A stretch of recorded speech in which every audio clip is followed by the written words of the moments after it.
Good evening, folks. HeirofCarthage here. Thanks for joining me, and welcome back to Total War Warhammer 2, where we are going to be playing some FFA. It has been a while, and I know some of you like FFA battles. The multiplayer isn't really perfectly balanced for them, but they are good old nonsensical fun, and I recommend that you try some every now and then. It's always a good time. It's kind of like a social playlist, in a way, for Warhammer 2. If you just want to get into multiplayer, go find some buddies, play some FFA, you'll have a good time of it. It's 4-player free-for-all. It is always fun. This is actually on Ultra Unit settings. I guess I did this by accident, but you'll get to see the Ultra Unit settings here. I am playing as Clan Angrund, and I do have some characters here. I've got Belegar Ironhammer and his ability to give expert charge defense to those units around him. I've got Thrani Ironbrow here, which comes with a special ability to significantly debuff an enemy. I figured that could be handy, and then I've also got King Lun Ironhammer, and Thrani Ironbrow also has the Rune of Wrath and Ruin, and that is very purposeful because I need to slow down potential large units. I have a Giant Slayer and a Standard Slayer. I've got 4 warriors with great weapons, 4 warriors, just the standard variety, and I've got 1 cannon, and then a Grudge Thrower, a Quarreler, and a Thunderer. And the Thunderer is meant to be good against monsters, lords, or other high-value armored targets. The Grudge Thrower is obviously meant for long-range skirmishers or infantry blobs. Quarreler's good for softer skirmishers or, other softer units that are around. And then my main line is really not meant to do a ton of damage. It's meant to hold while my other units do the damage. Let's go check out the other armies on the battlefield. Repping Avalorn here is going to be Regina D, one of the members of, or D? I think it's, she loves her Avalorn, and she has got a cool army for Avalorn here. She's got 4 archers, Alariel the Radiant on her Elven Steed, a Mage of Light here with Net of Amantok, and the ability to recharge magic faster, so combining 2 mages here. And then we've got a Thielmar Chariot, along with a Noble on a Chariot. This is going to be the infantry crushing part of our army, and then there are some Silver Helms with shields, and they are supported by the Fireborn Dragon Princes. Very cool Regiment of Renown unit there. And then, you can see Reptile King repping his namesake. He's going to have a whole heck of a lot of Chameleon Skinks here right behind Regina. I'm sure that was, not intentional by Reptile King harassing Regina, right? We've got 2 Pterodon Riders, one with Fireleech Bolas, and another is the Poha Sentinels. And then over here for Reptile, he's got a Red-Crested Skink Chief, a Skink Priest, a Lore of Beast. He's going to have Flock of Doom, Wissen's Wild Form, Amber Spear, and Pan's Impenetrable Pelt. He's got an Ancient Salamander and a Cold One Spear Rider, along with a Saras Scar veteran there. So a relatively small but skinky, sneaky army for the Reptile. And then over here we've got the Tomb Kings with the Kepra Guard right in the middle. This is a Tomb Guard unit. And then there's going to be a couple of Skeleton Warriors and then about 4 Skeleton Spears lining around the flanks. You got 3 Skeleton Archers, 1 Ushabti with Great Bow, Grand Hierophant Ketep, and he is sitting on his Casket of Souls. Looks a whole lot like the Ark of the Covenant from Indiana Jones. I mean, not exactly, but I mean, it's pretty close, right? And then we've got a Kimrian War Sphinx here, which is just a freaking awesome looking unit that you got up here. Absolutely love the Tomb Kings units. And then you got a big Bone Daddy here, the Bone Giant, with his giant bow. Anyway, that's going to be the armies, folks, so let's get the action kicked off in this awesome FFA. So obviously Regina is going to end up in the action a lot faster than she probably wanted to. See, she's got units over here that I didn't call out earlier. These are Illyrian Reavers that deployed basically right on top of the Pop Hapok cohort for Reptile King, which is going to get immediately killed. You can see my Grudge Thrower, the Goblobber. I don't know why these elves deserve to get big rocks with goblins attached to them thrown at them, but hey, they are anyway. And these archers having to be in a relatively tight formation in the open is going to make them get absolutely wrecked. The Goblobber is just devastating versus infantry from long range, and it is quite deadly, and it hurts your leadership very, very badly. So those archers are suffering massively. You can see they've already routed. I'm going to have to change targets. But Regina grabbing quite a few points right off the bat as she's fighting Reptile's giant army of Chameleon Skinks back here, which is definitely going to be a nuisance for her to deal with. Cavalry chasing this many Skinks can still be a bit of a mess. There's an overcast net here to hold these Skinks still, See here, archers have turned on them, starting to cause a lot of damage, and here comes the Illyrian Reavers. But again, Chameleon Skinks can be devastatingly deceptive if you start to chase them down in melee. So I'm gonna have to be patient, keep my box together. It's gonna be hard for me to get points early on outside of my artillery, but the dwarves just have to play that way, and then hope that you can be an iron wall that the final player won't be able to cut through, and you just have to go through trying to damage all the key units on the battlefield here. So I'm going to see all these cavalry over here trying to get rid of all the Chameleon Skinks, and Regina is racking up a bunch of points, but again, the Skinks just being a nuisance that they are, and they're a good nuisance too. They're good at what they do. Here comes the red-crested Skink Chief and the Sarah Scar veteran here riding with the Cold One Spear Rider. I did manage to hit him with a cannonball, I think, on the way over, which is why they took some damage. But there's definitely some juicy targets over here, and they get into a big cavalry fight, and I certainly want a piece of this cavalry fight if I can help it. Getting my Grudge Thrower to land a couple of hits in here would not be a bad thing, or my cannon if I could get it in range, but I'm the dwarves and my units are slow, and I'm going to start pushing that way, but it's just difficult. The Tomb King player is taking his time as well, not wanting to get overcommitted to either fight, and you can see that the Grand Hierophant is blasting, and this blob right here is just so tempting to put stuff into, but it's so far away from both of us. Sure, the Bone Giant and others would love to just start dropping some hits in that fight, and I finally do get my Grudge Thrower in range. And I'm going to go ahead and lob some gobs this way. You see that the Hierophant is basically attempting much of the same. Here comes our first couple of goblin-infused rocks here. Fight of elves and lizardmen with screaming goblins tied to a rock fired by a dwarf. Welcome to fantasy Total War. It's wonderful. There's the Fire Leech Bolas. Those guys look absolutely awesome. Yeah, most of the Chameleon Skinks at this point have been overrun, though they did manage to get a little bit of damage done. Regina is obviously not going to leave her units blob there where I can fire on them in that kind of range. Reptile and Regina now starting to trade off relatively close in terms of points. And then myself and the Tomb King player have not really even been able to engage a whole lot. Pretty soon, I'm going to move my army. I was starting to move up this way and then realized that this uneven terrain here is very bad for me.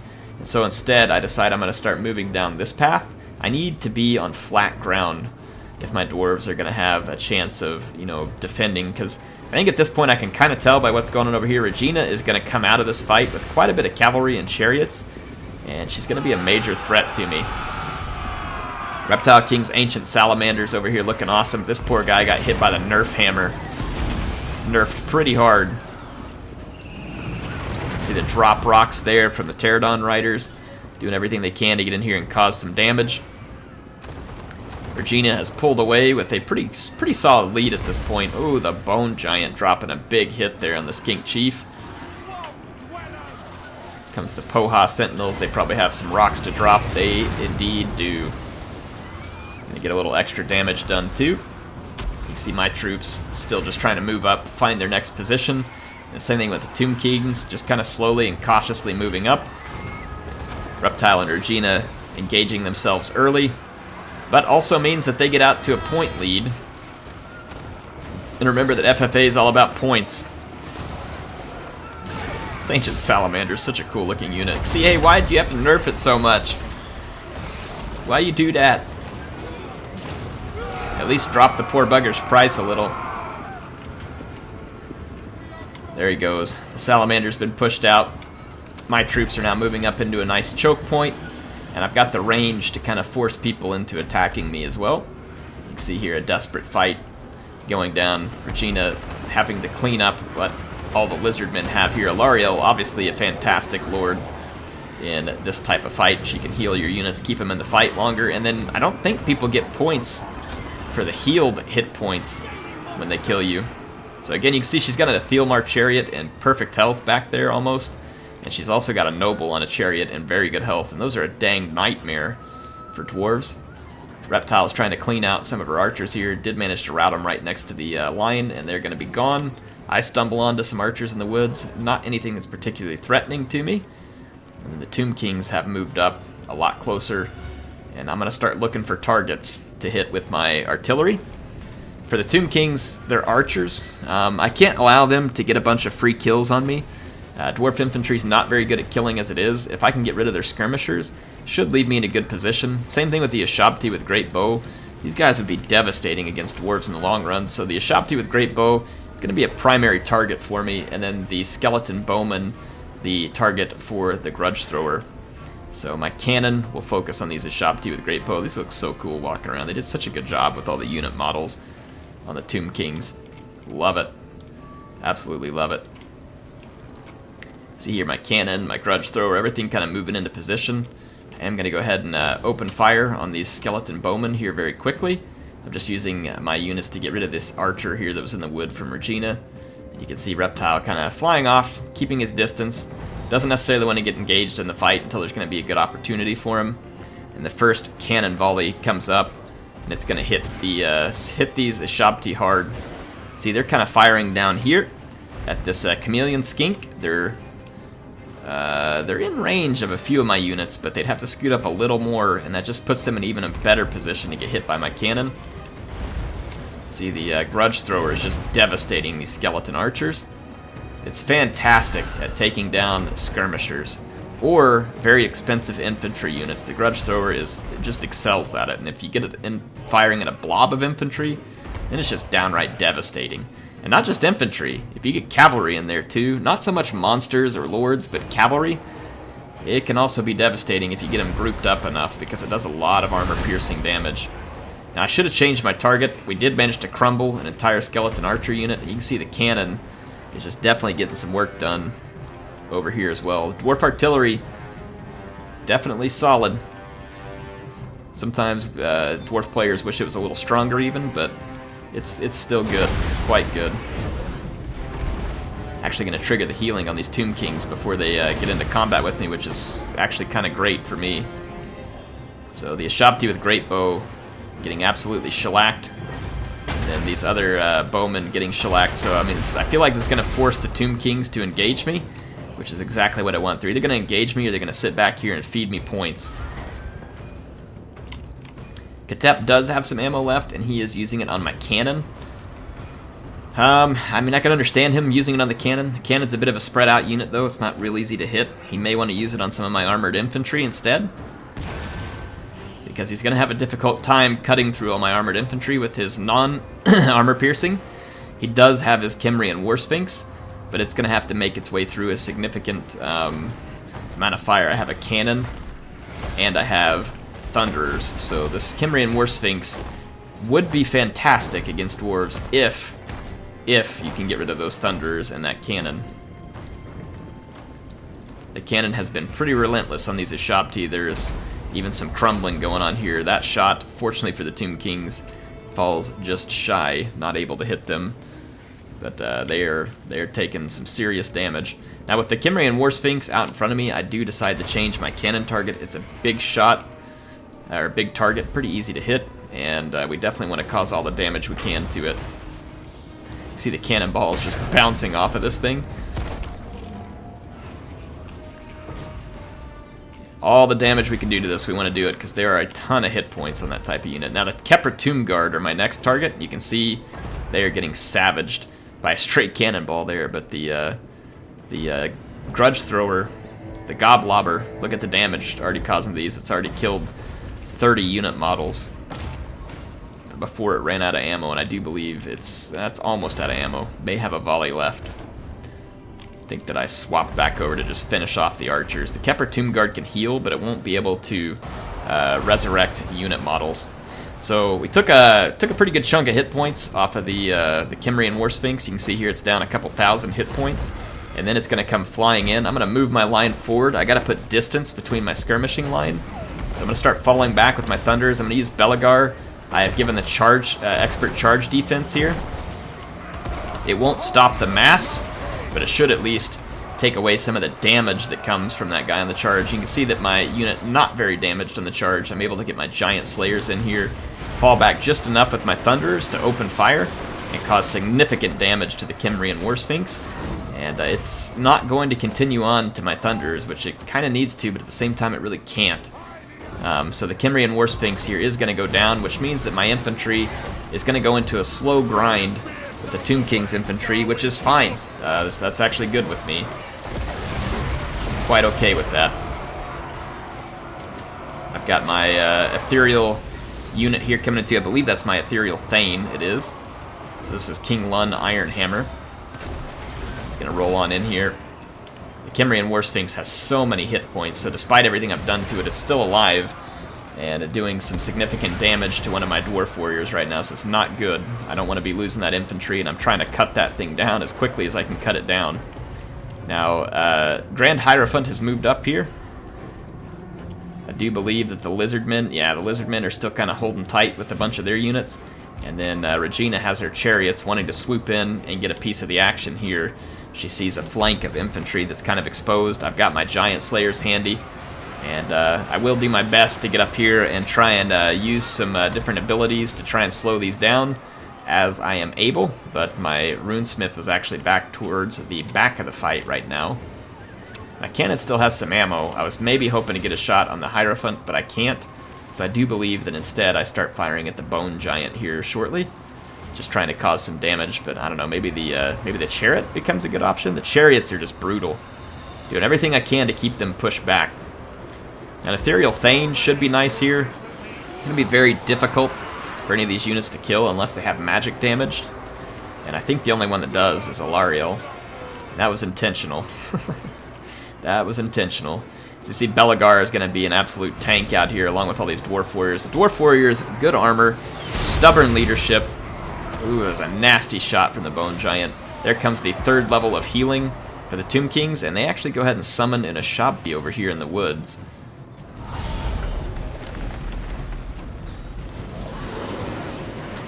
It gets summoned on top of of my Grudge Thrower unit, which is actually out of ammo, so this is quite alright with me. In fact, I didn't even really notice what was going on over there immediately. Now I'm saving the ammo on my Thunderers. I saw this Vortex spell coming in, so I start moving.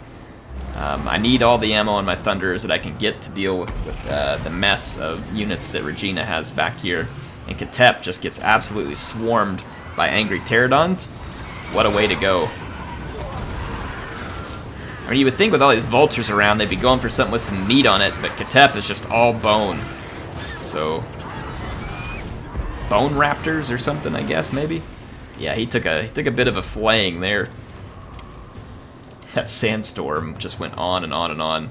So again, this battle as it grinds out is going to be perfectly fine with me. Again, there's nothing here. Oh, the Kepler Tomb Guard cause magic damage. I didn't know that. Wow. Yeah, I didn't notice that earlier. So my Thane is actually in pretty mortal peril there. So me not noticing that. Shameful display! Indeed. So the Shabti out here kind of get pushed back up against the line, and this unit is just kind of forgotten out here right now, to be honest. It's not accomplishing much. I've got my Giant Slayers headed out there to get rid of it. There's another sandstorm that's popped here. I'm able to kind of manage the damage again. My Ethereal Thane needs to be pulled out of that fight, but he won't be because obviously I didn't notice that. It's unfortunate for me, otherwise this guy would be near unkillable for anything else on the battlefield besides Alariel. And he would probably cause a lot of damage in return to her. Indeed he would. But yeah, he's getting chewed on a little bit by these Kepler Tomb Guard.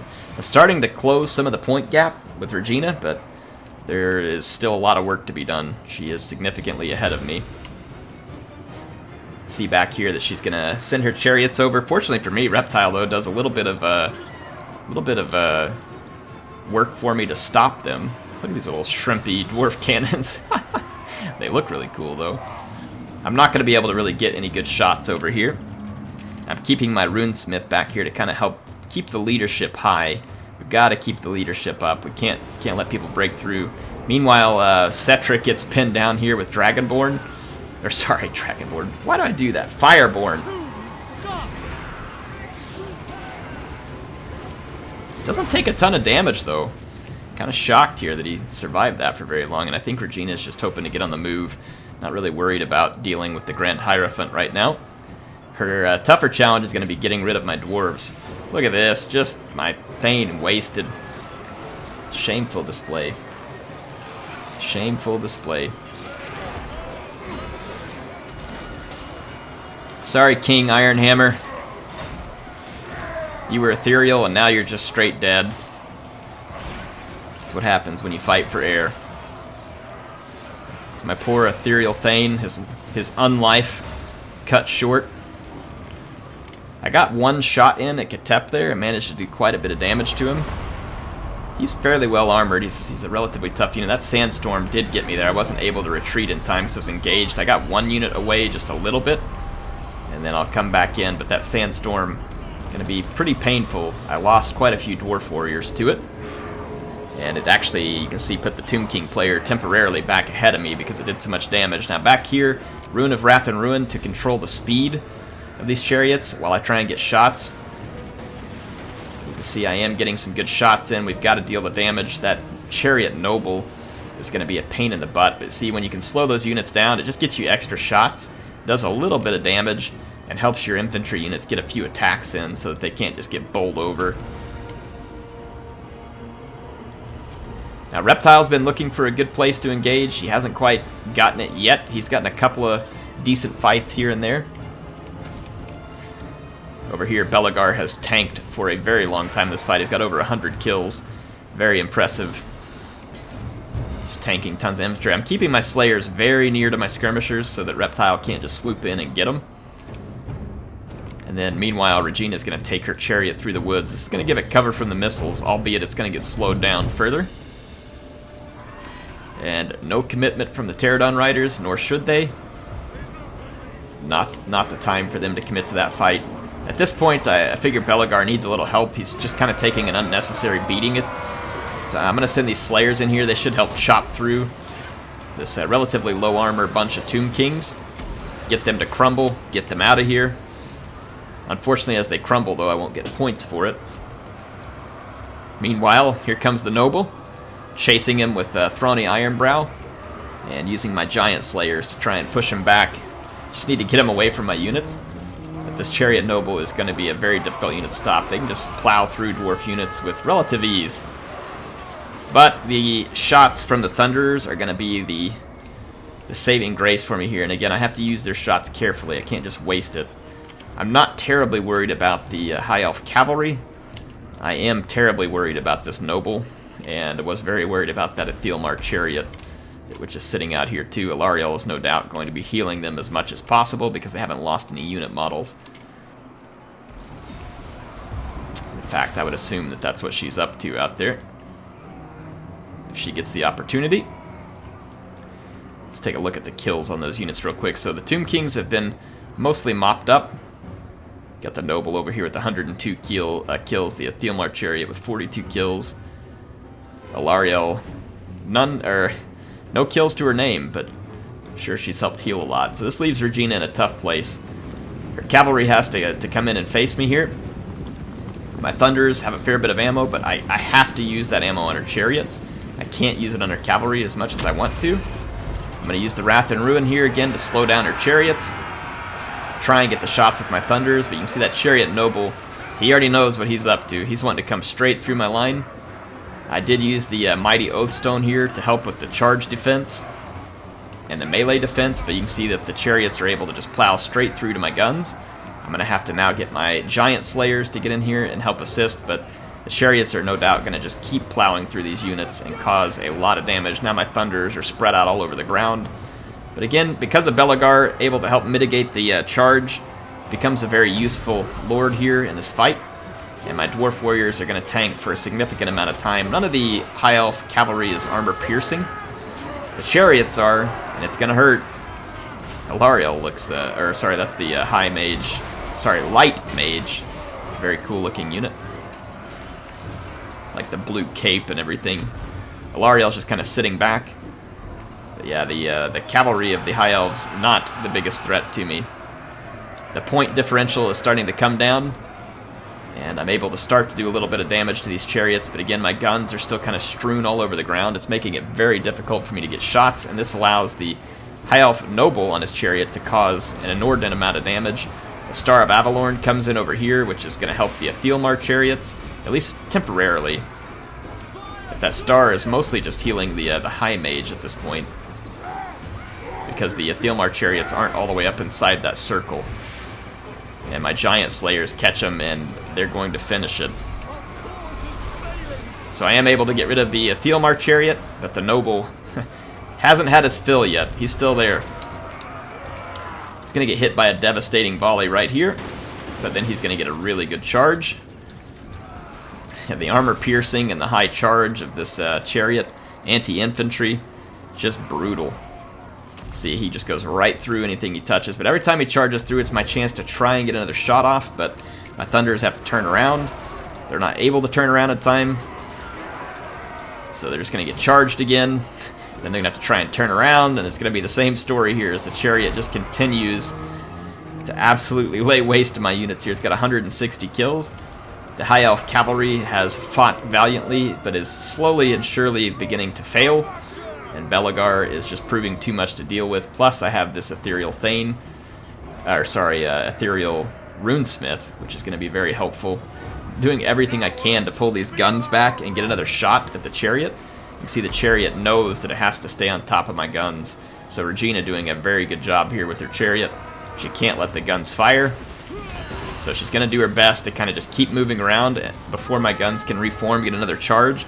So at this point, I've got to use my Slayers to kind of keep a line between her and my guns. So try and pull the guns back and keep the chariot pushed away so I can get a shot.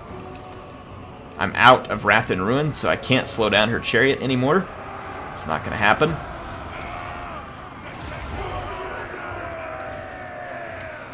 Alariel does have magic damage, and she is a threat to Thrani right now. Belegar has gone after the Light Mage, and here the chariot comes in for a final charge, and it's just absolutely brutal. I shot it up again, and it still manages to get through and get another charge in before it finally routs. And I'm able to put Regina's forces to rout after a very, very tough fight. Would expect no less from her and her beloved Avalorn. She racked up almost 14,000 points in this battle. So pretty impressive performance there. And the question is, will I get enough points to overcome her score? We'll see, because I do get the last survivor bonus, and it is enough by about 1,000 get to go over the top there. So bit of a risk not engaging early because I wasn't getting any points, so I definitely needed to be the last person standing there in order to come out as the victor in a battle like this. My Grudge Thrower was absolutely critical in this battle, and you can see the number of kills and the damage it did were absolutely insane, very helpful. The cannon picking up chevrons because of the amount of damage it did also. These two artillery units were very key. You don't have vortex spells, you don't have breath attacks, or all that other kind of stuff with the dwarves, so the artillery is pretty crucial in these FFA battles. The risk of that is that you can't move much, and so it makes it challenging. The two ethereal units were definitely picked intentionally in case you get into a late game scenario and people don't have that magic damage. They become very, very powerful and could potentially help you tank out late game fights. And then Belegar was specifically brought because of his charge resistance and because I wanted to have Clan Angrund with the Ethereal Thanes. Let's take a look at Regina's units here. Very nice kills out of this Illyrian Reaver and then her Noble Chariot. Very impressive. And then for Manuel here and the Tomb Kings, Katep getting the most kills for his army. That Kepra Tomb Guard fighting valiantly, but my cannon definitely hurt these Shabti bad from range. And then the Kimrian War Sphinx just got overwhelmed early. And then Reptile King. Love the Chameleon Skink army here. It's obviously him just having some crazy fun, which is what you're supposed to do in FFA. Don't take it too seriously. Get in, have fun. I mean, you saw the Goblin army I did a while back. Just have fun with it. You never know. That's what FFA is best at. It's just go nuts, have a good time. Like I said, it's kind of like the social game mode for multiplayer in Warhammer 2. You don't have to feel all the pressure of like some kind of 1v1 battle. You just get in there and have fun. Hey, if y'all like the video, make sure to get up there and hit that like button. It helps me out a lot. Also subscribe and hit the bell if you want to see more, because there will be more. And I do hope you are enjoying the videos. I can't wait to bring you more. HeirofCarthage signing out for now. I will be back soon with more action.